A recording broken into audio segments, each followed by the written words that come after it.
दोस्तों, Israeli defence system और Israeli drone ने ऑपरेशन सिंदूर के दौरान भारत की काफी मदद की थी और अब बारी मदद पहुंचाने की भारत की है, जिसके तहत इजरायल की तरफ से भारत से एक मेगा डील साइन की गई है, जिसको लेकर दुनिया भर के मीडिया में बवाल मचा हुआ है और भारत के अंदर भी इजरायल विरोधी लोगों के द्वारा इसका विरोध किया जा रहा है। दरअसल भारत की डिफेंस टेक्नोलॉजी में एक बड़ा नाम नाइब लिमिटेड जो पुणे में स्थित है, उसे इजराइल से एक बड़ी डिफेंस डील मिली है। इस डील के तहत नाइब को यूनिवर्सल रॉकेट लॉन्चर तैयार करने और सप्लाई करने का ऑर्डर मिला है।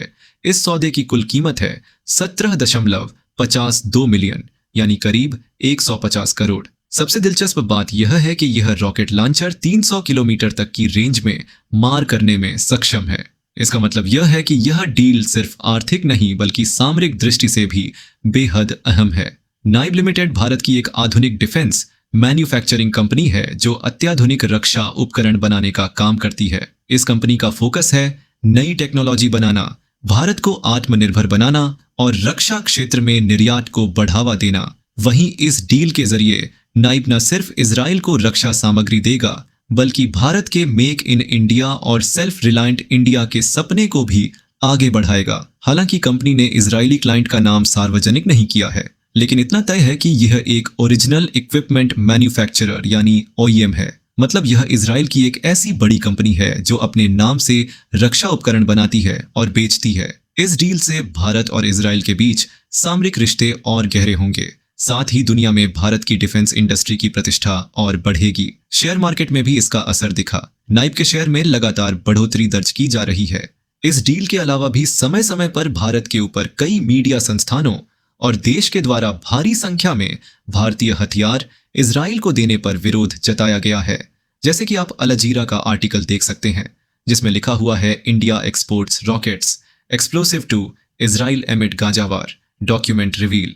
इसके अलावा भी कई रिपोर्ट में यह बताया गया है कि इजराइल हमास युद्ध शुरू होने के बाद से भारत ने इजराइल को 20 टन रॉकेट इंजन, 12.5 टन विस्फोटक चार्ज वाले रॉकेट, 1500 किलो विस्फोटक सामान और 740 किलो गोला बारूद सप्लाई किए हैं। इतना ही नहीं, 6 जून को गाजा के नुसीरत कैंप पर इजराइल की बमबारी के बीच फिलिस्तीनी मीडिया कस न्यूज नेटवर्क ने एक वीडियो जारी किया जिसमें इजराइल की तरफ से दागी गई मिसाइल का हिस्सा दिखाया गया। इस हिस्से पर मेड इन इंडिया का लेबल लगा हुआ था। वहीं डी वायर की एक रिपोर्ट में दावा किया गया है कि अडानी डिफेंस एंड एयरोस्पेस और इजराइल के एलबिल्ट सिस्टम के बीच एक डील हुई थी। इसके तहत 20 से अधिक हर्मेस 900 यूएवी ड्रोन को भारत में तैयार कर इजराइल भेजा गया है। कुल मिलाकर समय समय पर ऐसी कई रिपोर्ट सामने आई है जिसमें यह दावा किया गया है कि भारत इजराइल को भारी मात्रा में हथियार सप्लाई कर रहा है। यहां तक कि कई इजरायली डिफेंस एक्सपर्ट्स और इजरायली मीडिया अधिकारियों ने भारत के द्वारा इजराइल को हथियार सप्लाई को लेकर धन्यवाद भी किया।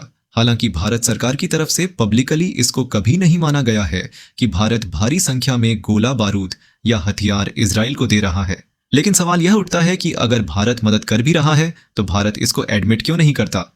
भारत के गोला बारूद न सिर्फ काफी ज्यादा इफेक्टिव है बल्कि बाकी दुनिया के कंपैरिजन में काफी सस्ते भी हैं। यही कारण है कि यूरोप से लेकर अर्मेनिया और बाकी दुनिया के देश भारत से गोला बारूद खरीदते हैं। अगर ऐसे में इजराइल भी खरीदता है तो इसमें क्या गलत है? क्या भारत सरकार को यह डर है कि भारत के अंदर भारत सरकार का विरोध शुरू हो जाएगा और भारत की जो पॉलिसी फिलिस्तीन और इजराइल को लेकर तटस्थ वाली है वह भी चेंज हो जाएगी? क्या इस डर से सरकार यह एडमिट नहीं करती?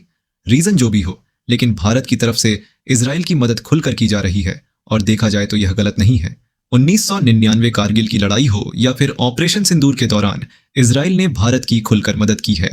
इजराइल उन पहले देशों में से एक रहा है जिसने सबसे पहले भारत के द्वारा पाकिस्तान के आतंकी ठिकानों को तबाह करने का समर्थन किया था। वहीं हमें यह नहीं भूलना चाहिए कि इजरायली स्काई स्ट्राइकर कैमिकेज ड्रोन ने पाकिस्तान के अंदर भारी तबाही मचाई थी। यह एक लॉटरी मोनेशन है। इजराइल की इनबिल्ट सिस्टम और भारत की अडानी ग्रुप की अल्फा डेज टेक्नोलॉजीज ने मिलकर इसे विकसित किया है। यह ड्रोन 100 किलोमीटर की रेंज और 5 या 10 किलोमीटर के वॉरहेड के साथ सटीक हमले करने में सक्षम है। इसके अलावा बराक 8 मध्यम दूरी की सतह से हवा में मार करने वाली मिसाइल। यह मिसाइल भारत की डीआरडीओ और इजरायली एरोस्पेस इंडस्ट्री यानी आईआई द्वारा संयुक्त रूप से विकसित की गई है। इसकी रेंज 60 से 80 किलोमीटर है। की गई थी और खुलकर इजराइल ने यह मदद की थी।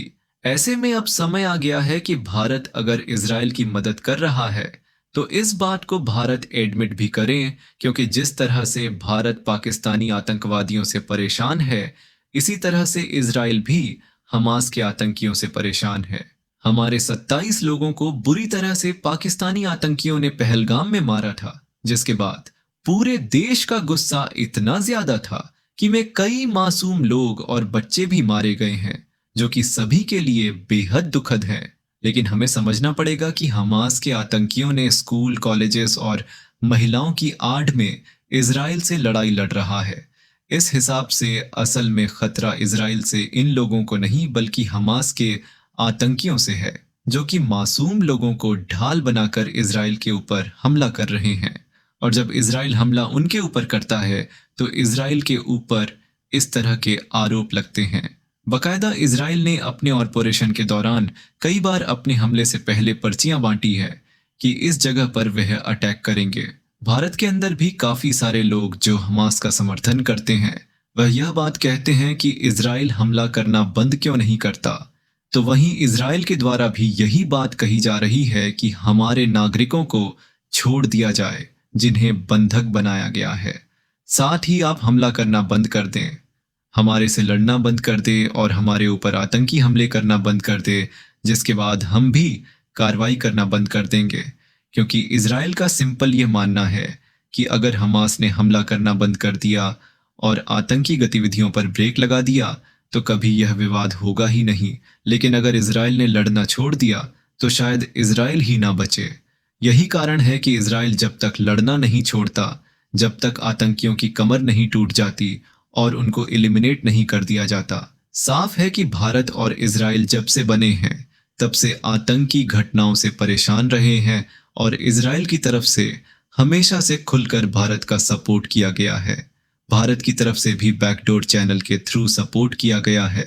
लेकिन अब समय आ गया है कि भारत अगर हथियार वगैरह भी प्रोवाइड कर रहा है तो उसको भी भारत सरकार एडमिट करे। आपकी इस पर क्या राय है? क्या हमें अब खुलकर इजराइल को सपोर्ट करना चाहिए या फिर नहीं? इस पर अपनी राय कमेंट बॉक्स में लिखकर बताइएगा। साथ ही भारत और इजराइल की दोस्ती के लिए कमेंट बॉक्स में एक जय हिंद जरूर लिखिएगा। इन्फॉर्मेशन और वीडियो पसंद आई हो तो वीडियो को लाइक करके हमारी आने वाली डेली ऐसी वीडियो के लिए नीचे दिए गए सब्सक्राइब बटन को प्रेस कर बेल आइकन को जरूर दबा लें।